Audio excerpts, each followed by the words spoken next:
I mean, the year that I actually won the National Chef of the Year was, I believe, 2011. Was it 2011? Yeah, 2011, I think it was. And it was, it just kind of like felt right that that was maybe going to be the year that I was going to, you know, probably finally, you know, take the title. I just felt very confident in myself, you know. I felt that I had, you know, the relevant experience of the competition in terms of knowing what I had to do. And I just felt that I had 3 strong dishes, and they were all very consistent. They're very seasonal. I thought, you know, the flavors were very good, and I cooked well on the day. You know, I think sometimes it comes down to, you know, who cooks well on the day. They're all very talented people who are in the finals. So, you know, if you can, you know, just, you know, pull it out of the bag, you know, on the day itself, you know, and control your emotions and everything, and then you give yourself a great chance. And I just felt, you know, after cooking that I had a good chance of winning. Today for me actually went really well. It was a great opportunity for me to actually showcase my skills, and the sort of the flair and the passion I have for food. The dish I cooked was a beef dish, and then I also cooked a starter, which was a fish dish. I was a bit shocked actually when they announced it. I had to actually turn around to Alan and actually ask, was that my name they were after calling out? It was a very tough competition. There was 13 guys, some excellent chefs in the building that day. The standard was very high, so it was very hard to actually look at the different dishes and actually see a clear winner.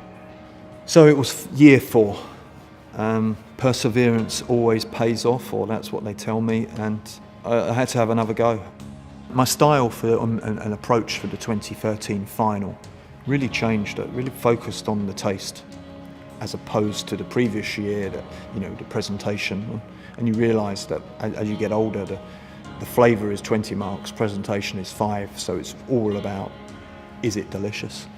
I realised quite quickly as we turned into 2014 that as the current National Chef of the Year, you are an ambassador, not just for the competition, but for the industry. You'd had your face on the front page of the caterer, and people finally knew who your name was, and I joked in one of my blogs, you were finally in the Hall of Fame.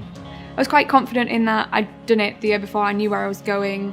But yeah, you know, I still get butterflies, no matter how many times I've competed, probably hundreds of times. You still, you know, it's nerve-wracking, especially like the calibre of judges is insane. You've got Michelin star chefs there, and you're doing your, you know, it's not your restaurant's food, it's your food.